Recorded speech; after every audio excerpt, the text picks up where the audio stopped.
là. Donc c'est tout ce qui est électronique. Donc ça c'est ça, je le répare. Et là, je sais pas ce qui se passe ici. Peut-être ça. Ah, c'est pas ça.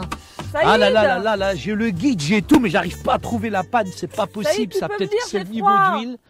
Ah. Saïd, dépêche-toi. Bah attends, je suis en train de réparer la voiture. J'ai le guide là ici. C'est celui-ci qui va m'aider à réparer la voiture. Ah là là, ça m'énerve. Ah, ça m'énerve, ça m'énerve, ça m'énerve. Oui, je vais trouver. Oh, c'est pas possible ça. Bon. Attends, Fatima, mais j'ai le guide là. Je trouve pas la notice là. Il y a une panne. Il y a que ça qui va nous en sortir. Ah, j'arrive. Ben, va. Ah voilà, ça c'est bon. Ok. Mais Fatima, regarde, j'ai le guide là ici. Et oui, c'est ça qui va m'aider. Mais moi, j'y comprends jamais rien au guide. Mais tu comprends jamais rien au guide. Mais ça, c'est le guide qui va pouvoir nous sauver, qui va pouvoir démarrer la voiture. Mais ça y est, tu sais, c'est très important. Il y a toutes sortes de guides à chaque fois que tu achètes quelque chose. Mais franchement, ça ne nous aide pas beaucoup. La seule chose qui peut nous sauver, c'est la parole de Dieu. C'est la parole de Dieu, d'accord. Ah, moi, ça, je ne savais pas.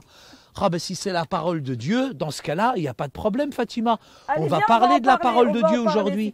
On va en parler, il n'y a pas de problème. Oui, Saïd, dis-moi, Fatima. Mais tu sais, Saïd, la Bible, elle est un élément clé pour notre marche quotidienne avec Dieu. Fatima, je sais que la Bible, finalement, maintenant, c'est un véritable guide qui nous amène finalement jusque Dieu. C'est vrai. Et on va lire 1 Pierre 1, 23, si tu veux. Puisque vous avez été régénérés, non par une semence corruptible, mais par une semence incorruptible, par la parole vivante et permanente de Dieu.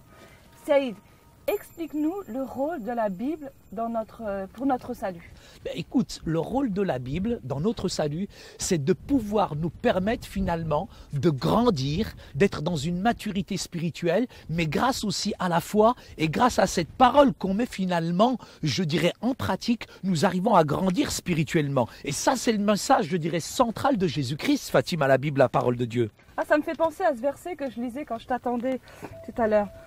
Dans Jean 5, 39, « Vous sondez les Écritures parce que vous pensez avoir en elles la vie éternelle.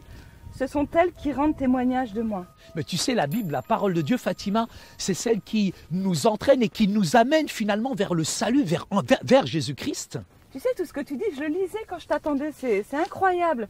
Dans 2 Timothée 3, 16 et 17, « Toute Écriture est inspirée de Dieu et utile pour enseigner, pour convaincre, pour corriger, pour instruire dans la justice, afin que l'homme de Dieu soit accompli et propre à toute bonne œuvre. » Je crois que la source, la meilleure des sources, je dirais qui nous conduit, c'est un peu comme un canal, c'est comme le guide de tout à l'heure, Fatima. Le guide de la voiture, c'est celui qui me conduit à réparer le véhicule. Et j'ai l'impression que la source là, c'est vraiment Jésus-Christ. C'est vrai, et vraiment cette Bible, c'est vraiment un guide.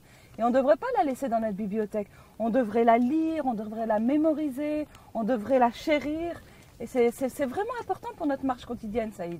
Et je pense qu'elle m'aide vraiment, Fatima, justement à connaître, je dirais, comment marcher. Et en même temps, elle m'aide finalement à connaître la volonté de Dieu quelque part. La Bible, c'est un véritable message. Saïd, tu sais, la Bible, c'est beaucoup plus que ça. Parce que c'est elle vraiment qui nous permet d'être sauvés. C'est elle qui nous conduit à Dieu. Et c'est elle qui... Franchement, sans elle, on ne pourrait pas vivre. Oui, je pense que même elle nous enseigne, parfois elle nous corrige, j'ai envie de dire entre guillemets qu'elle nous corrige, mais en même temps elle nous entraîne petit à petit à marcher sur cette terre et à de vivre de gloire en gloire finalement.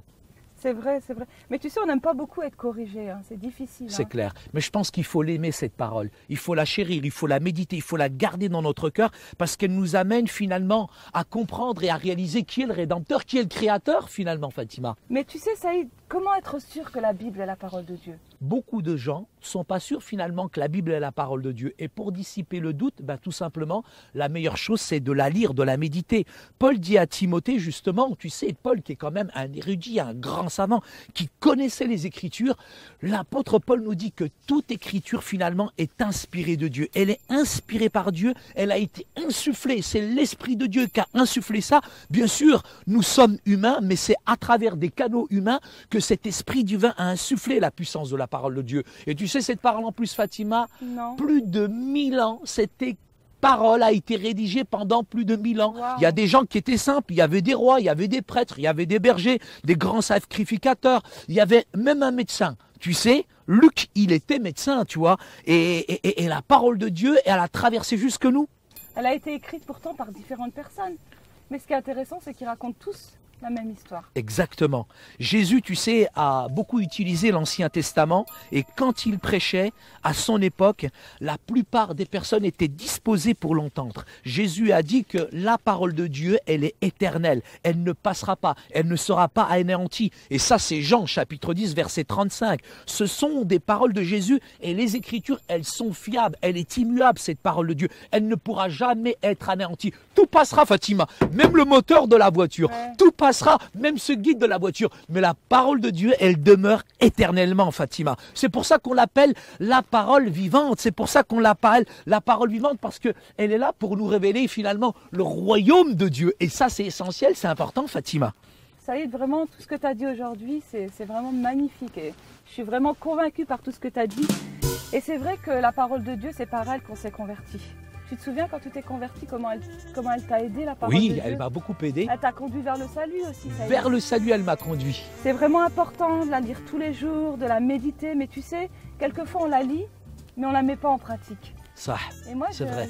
ça me fait rappeler une parole que m'avait dit quelqu'un un jour. La Bible, c'est pas un livre à lire, mais c'est un livre à vivre. Et c'est pas évident de la lire tous les jours, mais il faut vraiment se discipliner pour la lire. Hein. Moi, je comprends que c'est un guide véritablement aujourd'hui, tu sais, la parole de Dieu. Et la parole de Dieu, elle a été, comme tu disais tout à l'heure, écrite par différents écrivains. Et ces écrivains nous ont laissé quand même un grand trésor.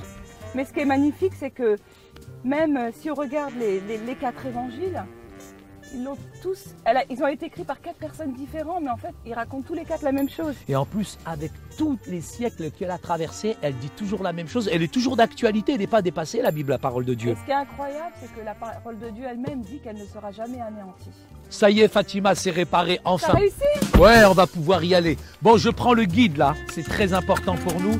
On va tout redresser. Attends, il y a ça. Allez, bébé. Voilà, ça, c'est bon. Donc, tout est prêt. Voilà, j'ai le guide à Fatima. T'inquiète pas, elle est réparée maintenant, la voiture. Ah.